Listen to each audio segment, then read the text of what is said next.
Want to upgrade your holiday fixings from meh to wow? Let's level up 3 holiday side dishes, perfect for your roasts, your turkey days and your Christmas days everywhere.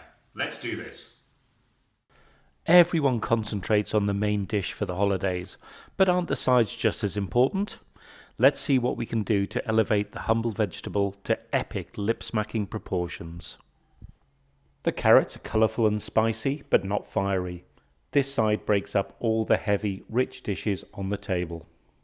So let's level up our carrots. I've got here our butter with a little dab of oil in just to make sure the butter doesn't burn, in a medium hot kind of pan.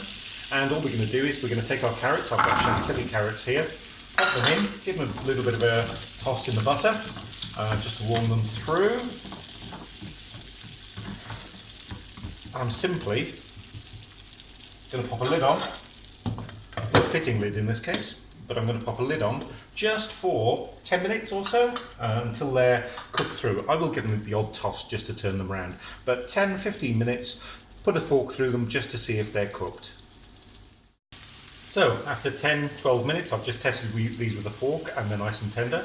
So we've got some lovely caramelization on these. I'm just going to add the last bit. Now I've got a couple of teaspoons, because I don't want to kill you, of harissa. Now harissa paste varies in heat. This particular harissa paste I've got, we actually got straight from Morocco and it's fiercely hot, so I'm only using a couple of teaspoons. The supermarket ones tend to be a lot milder, so add some more by all means. And I've got our honey, and I've got here basically the juice of a lemon. So we're going to add those in.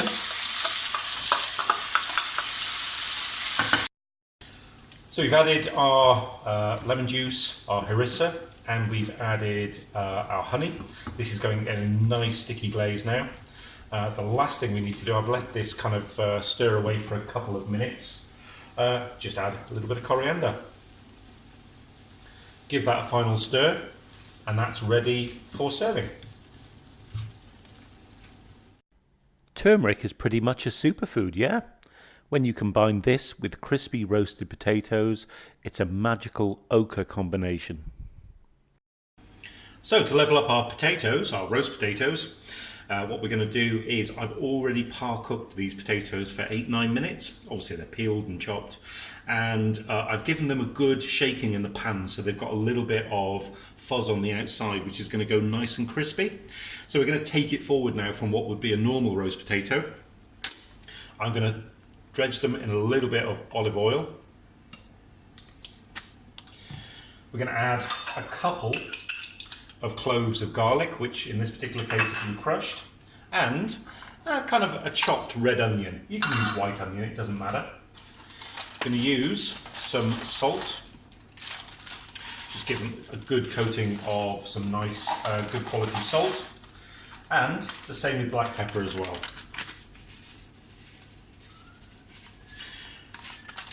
And then the star of the show, our turmeric. This is what's going to turn potatoes lovely golden with that beautiful ochre colour. And we're just going to eyeball some measurements, and with clean hands, all we're going to do is mush them up. And this is the point where once you've mushed them up, you might want to add a bit more turmeric, because I think I will. And just judge by eye when they're nice and yellow. These are now all coated. I've given them a little bit more turmeric actually and mashed them in. So all that's going to happen now is these are going to go into a hot oven round about 200 degrees Celsius for 15 Fahrenheit, round about 50 minutes, and we're just going to turn them every kind of 20 minutes or so, just so they get nice and golden and the onions don't burn. Parboiling and then roasting on a high temperature is an easy way to prepare them, and it renders the sprouts tender and sweet. The addition of the roasted red onions and blue cheese in this recipe makes a full-flavoured dish that pairs nicely with any meat. So let's level up our Brussels sprouts. I've got our sprouts here. I've just basically made sure that there's no woody stems at the bottom without kind of cutting it to shreds, but also I've made sure that any of the outer leaves is taken off, because that can be a little bit they can be a little bit tough, and they don't present very well. So I've got some bubbling salted water here, and we're simply going to put our Brussels sprouts, without me killing myself with hot water, into the water. Let those bubble away now for a good 6, 7, 8 minutes. We don't want to cook these through. We just want them slightly tender on the outside, because then we're going to actually put them into cold water to stop them cooking. Now, this step is optional. You could go straight to the roasting stage, but just have the temperature of the oven a little bit lower and roast them for longer. I've actually found that by parboiling them first, you get a much better product at the end. So this is the recipe I'm going to show. So let's put the cover on this, and we'll give it 6 or 7 minutes. Here's, after 6, 7 minutes, our parboiled Brussels sprouts. They're going to go into our ice bath. Just basically, we're going to let them get in there and cool down. So now these have had a chance to cool down. They're not completely cool, but they're virtually there. We're simply going to halve these, pop them in our roasting tray, ready to put in with the rest of the ingredients. Here's our cut, par cooked, very, very green. That's one of the reasons we par cook these, to keep the colour. Brussels sprouts, and we're going to liberally give them some salt, some olive oil, because these obviously are going to be baked. And I've got here kind of half a sliced red onion and some lemon juice. In that goes. And again, clean hands, nothing like it. We're just going to combine these up. Now, you remember I said beforehand that you didn't have to do the par cooking. That just does keep the colour, and it does give a better quality of product at the end.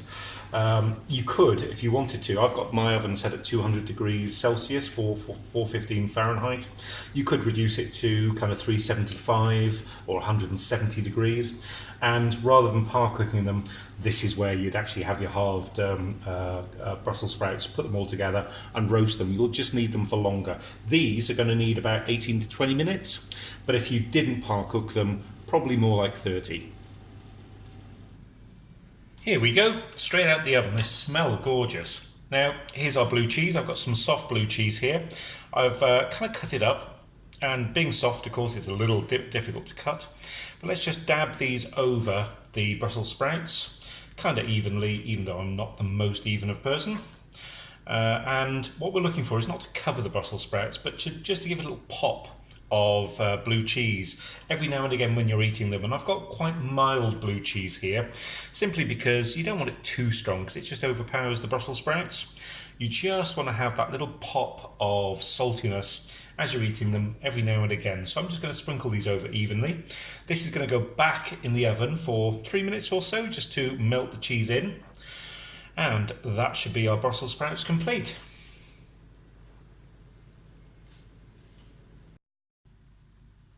And here we have it, out of the oven. You can see the cheese is nicely melted. Lots of people say things get so much improved by bacon. I think everything gets improved by blue cheese. So this is ready to plate up. Here we have them. 3 colourful sides, levelled up for your next roast or holiday. See you soon.